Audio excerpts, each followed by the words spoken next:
বিয়ের পরে একটা মেয়ের শ্বশুরবাড়ি সবচেয়ে সম্মানের সাথে থাকতে পারে, সেটা হোক গরিব বা বড়লোক।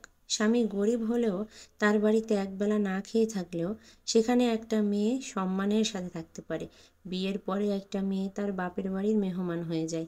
কোনো মেহমান যেমন কোথাও বেড়াতে গিয়ে একটা নির্দিষ্ট সময় পর্যন্ত অনেক আদর যত্ন পায়, আবার সেই সময়টা বেশি স্থায়ী হয়ে গেলে যেমন তার আর কোনো কদর থাকে না, একটা মেয়ের ক্ষেত্রেও কিন্তু তার ব্যতিক্রম নয়। নিজের আত্মসম্মান আছে এমন মেয়ে কখনো তার বাপের বাড়ি গিয়ে রাজত্ব করতে চায় না, কারণ সেইখানে সে 2 দিনের অতিথি।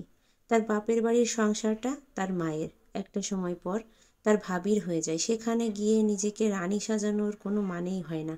যে মেয়ের আত্মসম্মান আছে সে কিন্তু শুধুমাত্র তার স্বামীর সংসারের রানী হতে চাইবে, কখনো বিয়ের পরেও তার বাপের বাড়ি গিয়ে নিজের কর্তৃত্ব ফলাতে চাইবে না।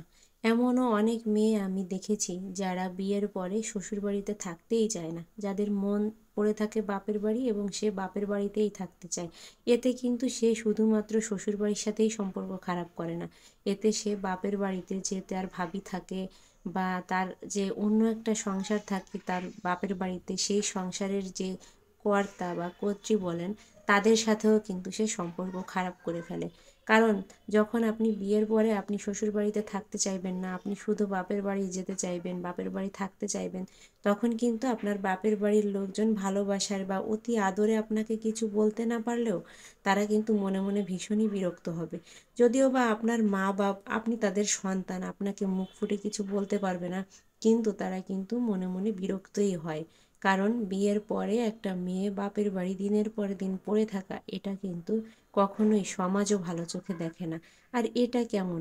আপনার বিয়ে হয়েছে, আপনি কষ্টে থাকুন বা সুখে থাকুন, যেভাবেই থাকুন, আমি মনে করি আপনার স্বামীর সাথেই থাকা উচিত।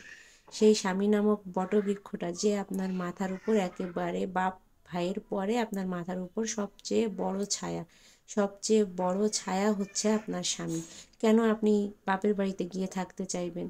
এরকম অনেক মেয়েই আমি দেখি যে যাদের শ্বশুরবাড়িতে মনই বসে না, যারা বাপের বাড়িতেই থাকতে চায়।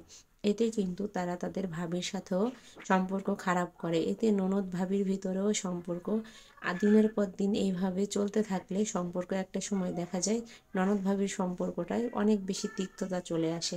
ভাবির বিরক্তির কারণ হয়ে যায় ননদ, আবার ননদের বিরক্তির কারণ হয়ে যায় ভাবি। আসলে আমাদের প্রত্যেকের উচিত, আমরা যারা মেয়েরা আছি প্রত্যেকের উচিত নিজের আত্মসম্মান বজায় রেখে নিজের সম্মান নিজে ধরে রাখা। আমরা শুধুমাত্র আমার স্বামীর ঘরের রানী, আমাদের স্বামীর ঘরের রানী হতে চাই। কখনোই বাপের বাড়ি নিজেদের কর্তৃত্ব ফলানো কোনো মেয়ের জন্যই শোভনীয় নয়।